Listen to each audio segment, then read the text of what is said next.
কৃষ্ণা। 2026 25শে জুলাই শনিবার, আষাঢ় মাসের শুক্লপক্ষের একাদশী শয়নী একাদশীর ব্রত পালন করতে হবে। তো শয়নী একাদশীর ব্রত বিশেষ মাহাত্ম্যপূর্ণ। এই শয়নী একাদশীর ব্রত পালনের ফলে সমস্ত পাপ বিনাশ হয় এবং যারা এই একাদশীর ব্রত পালন করে না তাদের নরকগামী হতে হয়। তাই সকলেই এই শয়নী একাদশীর ব্রত পালন করুন এবং অন্যকে পালন করার জন্য উৎসাহিত করুন। এই একাদশীর ব্রত কিভাবে পালন করবেন? একাদশীর আগের দিন এবং একাদশীর পরের দিন নিরামিষ আহার গ্রহণ করতে হবে। একাদশীর দিন রাতে খাবার গ্রহণ করে দাঁত ব্রাশ করবেন এবং তার পরের দিন ফলমূল গ্রহণ করে এই একাদশীর ব্রত পালন করবেন এবং পরের দিন যে নির্দিষ্ট সময়সূচি দেওয়া রয়েছে সেই নির্দিষ্ট সময়সূচির মধ্যে পালন করবেন এবং একাদশীর দিন কিন্তু একাদশীর মাহাত্ম্য পাঠ বা শ্রবণ করবেন এবং এই একাদশীর দিন অধিক মালা জপ করতে হয়, ভগবানের নাম স্মরণ করতে হয় এবং পরচর্চা পরনিন্দা করবেন না। শয়ন একাদশীর মাহাত্ম্য। মহারাজ যুধিষ্ঠির বলেন, হে কৃষ্ণ, আষাঢ় মাসের শুক্লপক্ষের একাদশীর নাম কি? এর মহিমাই বা কী? তা আমাকে কৃপা করে বলুন। শ্রীকৃষ্ণ বললেন, ব্রহ্মা এই একাদশীর সম্পর্কে দেবর্ষি নারদকে যা বলেছিলেন আমি সেই আশ্চর্যজনক কথা আপনাকে বলছি। শ্রী ব্রহ্মা বললেন, হে নারদ, এই সংসারে একাদশীর মতো পবিত্র আর কোনো ব্রত নেই।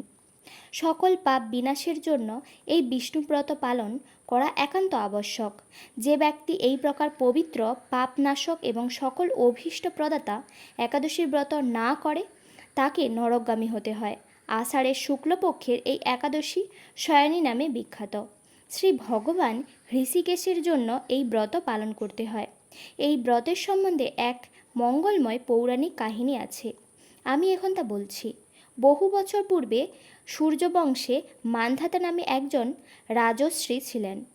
তিনি ছিলেন সত্যপ্রতিজ্ঞ এবং প্রতাপশালী চক্রবর্তী রাজা।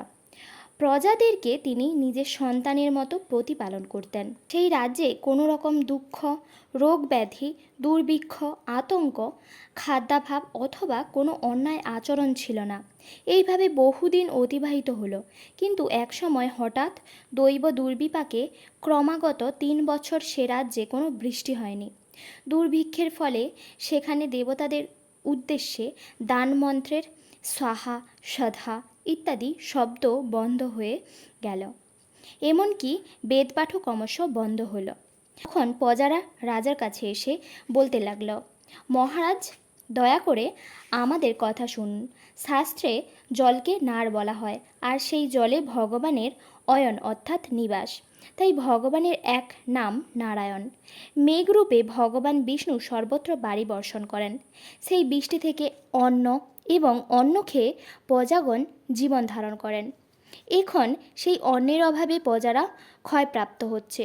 অতএব হে মহারাজ, আপনি এমন কোনো উপায় অবলম্বন করুন যাতে আপনার রাজ্যের শান্তি এবং কল্যাণ সাধিত হয়। রাজা মান্ধাতা বললেন, তোমরা ঠিকই বলেছ। অন্ন থেকে প্রজার উদ্ভব, অন্ন থেকেই প্রজার পালন, তাই অন্নের অভাবে প্রজারা বিনষ্ট হয়। আবার রাজ্যার দোষেও রাজ্য নষ্ট হয়। আমি নিজের বুদ্ধিতে আমায় নিজের কোনো দোষ খুঁজে পাচ্ছি না, তবু প্রজাদের কল্যাণের জন্য আমি আপ্রাণ চেষ্টা করব। তারপর রাজা ব্রহ্মাকে প্রণাম করে সৈন্যসহ বনে গমন করলেন। সেখানে প্রধান প্রধান ঋষিদের আশ্রমে ভ্রমণ করলেন। এভাবে একদিন তিনি ব্রহ্মার পুত্র মহা তেজস্বী অঙ্গিরা ঋষির সাক্ষাৎ লাভ করলেন। তাকে দর্শন মাত্রই রাজা মহানন্দে ঋষির চরণ বন্দনা করলেন। মুনিবর তাকে আশীর্বাদ ও কুশল প্রশ্ন জিজ্ঞাসা করলেন। রাজা তখন তার বনে আগমনের কারণ সবিস্তারে ঋষির কাছে জানালেন।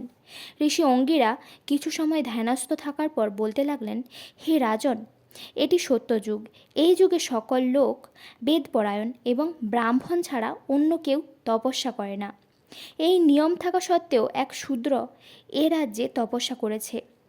তার এই অকার্যের জন্যই রাজ্যের এই দুর্দশা। তাই তাকে হত্যা করলেই সমস্ত দোষ দূর হবে। রাজা বললেন, হে মুনিবর, তপস্যাকারী নিরপরাধ ব্যক্তিকে আমি কিভাবে বধ করব? আমার পক্ষে সহজসাধ্য অন্য কোনো উপায় থাকলে আপনি তা দয়া করে আমাকে বলুন। তদুত্তরে মহর্ষি অঙ্গিরা বললেন, আপনি আষাঢ় মাসের শুক্লপক্ষের শয়নী নামে প্রসিদ্ধা একাদশীর ব্রত পালন করুন। এই ব্রতের প্রভাবে নিশ্চয়ই রাজ্যে বৃষ্টি হবে। এই একাদশী সর্বসিদ্ধিদাত্রী এবং সর্ব উপদ্রব নাশকারী। হে রাজন, প্রজা ও পরিবারবর্গ সহ আপনি এই ব্রত পালন করুন। মুনিবরের কথা শুনে রাজা নিজের প্রাসাদে ফিরে এলেন। আষাঢ় মাস উপস্থিত হলে রাজ্যের সকল প্রজা রাজার সাথে এই একাদশীর ব্রত অনুষ্ঠান করলেন। ব্রত প্রভাবে প্রচুর বৃষ্টিপাত হলো। কিছুকালের মধ্যেই অন্নাভাব দূর হলো। ভগবান হৃষিকেশের কৃপায় প্রজাগণ সুখী হল। এই কারণে সুখ ও মুক্তি প্রদানকারী এই উত্তম ব্রত পালন করা সকলেরই অবশ্য কর্তব্য। ভবিষ্যোত্তর পুরাণে যুধিষ্ঠির শ্রীকৃষ্ণ তথা নারদ ব্রহ্মা সংবাদ রূপে একাদশীর এই মাহাত্ম্য বর্ণিত হয়েছে।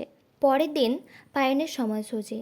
পশ্চিমবঙ্গ 5টা 5 থেকে 9টা 28, দিল্লি 5টা 38 থেকে 10টা 11, বৃন্দাবন 5টা 39 থেকে 10টা 10, উত্তরপ্রদেশ 5টা 30 থেকে 10টা, মুম্বাই মহারাষ্ট্র 6টা 13 থেকে 10টা 34, চেন্নাই তামিলনাড়ু 5টা 52 থেকে 10টা 7, ভুবনেশ্বর উড়িষ্যা 5টা 19 থেকে 9টা 41, ঝাড়খণ্ড 5টা 14 থেকে 9টা 41, বিহার 5টা 10 থেকে 9টা 39, গৌহাটি আসাম 4টা 45 থেকে 9টা 14, আগরতলা ত্রিপুরা 4টা 51 থেকে 9টা 18, মিজোরাম 4টা 46 থেকে 9টা 11, অরুণাচল প্রদেশ 4টা 37 থেকে 9টা 7, সিকিম 4টা 55 থেকে 9টা 26, উত্তরাখণ্ড 5টা 27 থেকে 10টা 2, হিমাচল প্রদেশ 5টা 32 থেকে 10টা 9, পাঞ্জাব 5টা 41 থেকে 10টা 17, বাংলাদেশ 5টা 31 থেকে 9টা 46, নেপাল 5টা 23 থেকে 9টা 54, ভুটান 5টা 21 থেকে 9টা 52, শ্রীলঙ্কা 6টা 3 থেকে 10টা 12, মালদ্বীপ 6টা 3 থেকে 10টা 9, মালয়েশিয়া 7টা 11 থেকে 11টা 17, সিঙ্গাপুর 7টা 5 থেকে 11টা 9, ইন্দোনেশিয়া 6টা 4 থেকে 10টা, ব্রুনেই 6টা 16 থেকে 10টা 23।